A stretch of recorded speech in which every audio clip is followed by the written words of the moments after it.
Hello friends, வணக்கம் and welcome to GKV channel. இன்றைக்கி சூப்பரான ஒரு சிம்பிளான ஒரு சைட் டிஷ் தாங்க பார்க்க போகிறோம். கருணக்கிழங்கு வறுவலுங்க. கருணக்கிழங்கு வறுவல் வந்து நிறைய பேருக்கு பிடிக்காது. ஆனால் அதை வந்து நல்லா ட்ரையாக வறுவலாக பண்ணி கொடுத்தா விரும்பி சாப்பிடுவாங்கங்க.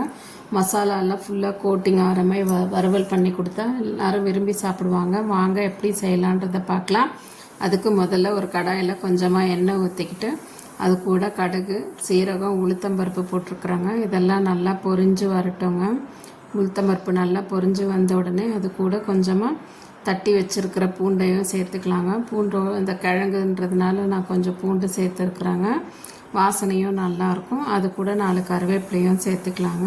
சேர்த்துட்டு எல்லாத்தையும் ஒரு கலரி விட்டுட்டு அது கூட கட் பண்ணி வச்சுருக்கிற ஒரு வெங்காயத்தையும், நம்ம எவ்வளோ கருணக்கிழங்கு எடுக்கிறோமோ அதுக்கேற்ற மாதிரி வெங்காயத்தையும் சேர்த்துக்கலாங்க. நான் கொஞ்சமாக எடுத்துருக்கிறதுனால ஒரு வெங்காயத்தை மட்டும்தாங்க எடுத்துருக்கேன். வெங்காயம் பொடியாக கட் பண்ணி இந்த மாதிரி நல்லா சேர்த்து வதக்கி விட்டுக்கலாங்க.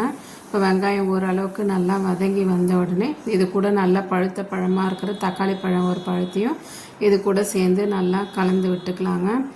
நல்லா அந்த தக்காளியோட தோல்லாம் நல்லா மேஷ் ஆகி வெங்காயமும் தக்காளியும் ரெண்டும் மிக்ஸ் ஆகி வர்ற அளவுக்கு ரெண்டுத்தையும் வதக்கி விட்டுக்கலாங்க. ஒரு 5 நிமிஷம் அப்படி வதக்கி விட்டால் போதுங்க. தக்காளி வெங்காயமும் நல்லா சுருள வதங்கி வந்துருச்சு பாருங்கள். இது கூட கொஞ்சமாக மஞ்சள் தூள் சேர்த்துக்கலாங்க. மஞ்சள் தூள் சேர்த்துக்கிட்டு அதுக்கப்புறமா தேவையான அளவு மிளகாத்தூளும் சேர்த்துக்கலாங்க. நம்ம காரத்துக்கு தகுந்த மாதிரி மிளகாய்த்தூள் சேர்த்துக்கலாங்க. இப்போ மஞ்சள் தூளும் மிளகாய் தூளும் சேர்த்து நல்லா இந்த வெங்காயம் தக்காளி பேஸ்ட்டோடு நல்லா கலந்துக்கணுங்க. கலந்துட்டு இந்த மாதிரி கருணக்கிழங்கை நான் நல்லா கழுவி கட் பண்ணி இந்த மாதிரி சின்ன சின்ன பீஸாக கட் பண்ணி வச்சுருக்குறாங்க. இப்போ கழுவி வச்சுருக்கிற கருணக்கிழங்கையும் இது கூட நல்லா சேர்த்துக்கலாங்க.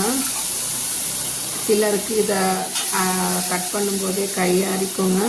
தண்ணியில் இருக்கும்போது இன்னும் கொஞ்சம் நம்மன்ற மாதிரி தான் இருக்கும். கொஞ்சம் உப்பு போட்டு கழுவினா அதில் இருக்கிற அந்த பசுப்பெல்லாம் வந்துட்டு அவ்வளோவா கிழங்கு இருக்காதுங்க.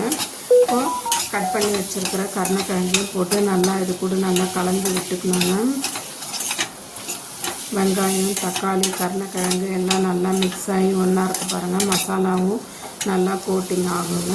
இப்போ இது கூட நாம் வந்து கொஞ்சமாக புளித்தண்ணியை சேர்த்துக்கலாங்க. ஏதாவது கருணக்கிழங்கு ஒரு சில கிழங்கு வந்து கொஞ்சம் கரன்னு இருக்குங்க. அதனால அந்த கரக்கரப்பு இல்லாமல் இருக்கிறதுக்கு காரல் அடிக்கும்னு சொல்லுவாங்கங்க. அந்த காரில் அடிக்காமல் இருக்கிறதுக்கு கொஞ்சமாக புளி தண்ணியும் சேர்த்துக்கலாங்க. புளி தண்ணி நாம் சேர்க்கும்போது அந்த கரக்கரப்பு போயிடும்னு சொல்லுவாங்கங்க. அதனால தான் இது கூட கொஞ்சமாக காய் வேகிறதுக்கு கொஞ்சம் பச்சை தண்ணியும் ஊற்றிக்கலாங்க.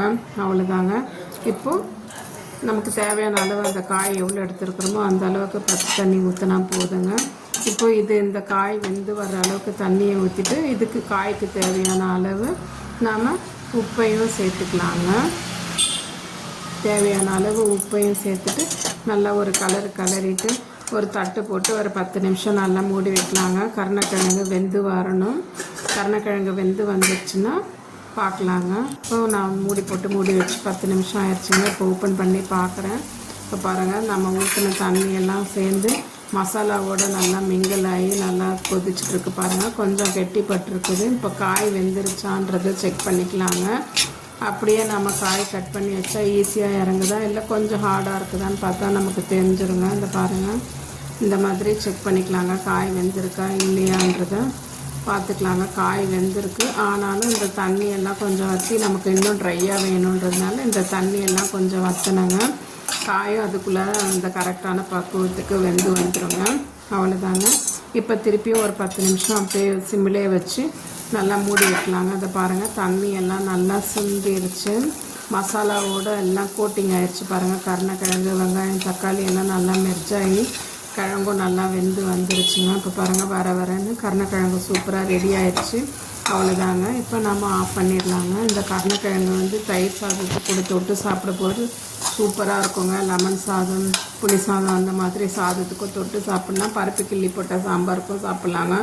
டேஸ்ட்டு சூப்பராக இருக்குங்க. அவ்வளோதாங்க, சூப்பரான கருணக்கிழங்கு ஃப்ரை ரெடி ஆயிடுச்சு ஃப்ரெண்ட்ஸ். இதே மாதிரி நீங்களும் உங்கள் வீட்டில் செஞ்சு பார்த்துட்டு எப்படி இருந்ததுன்றதை மறக்காமல் சொல்லுங்கள்.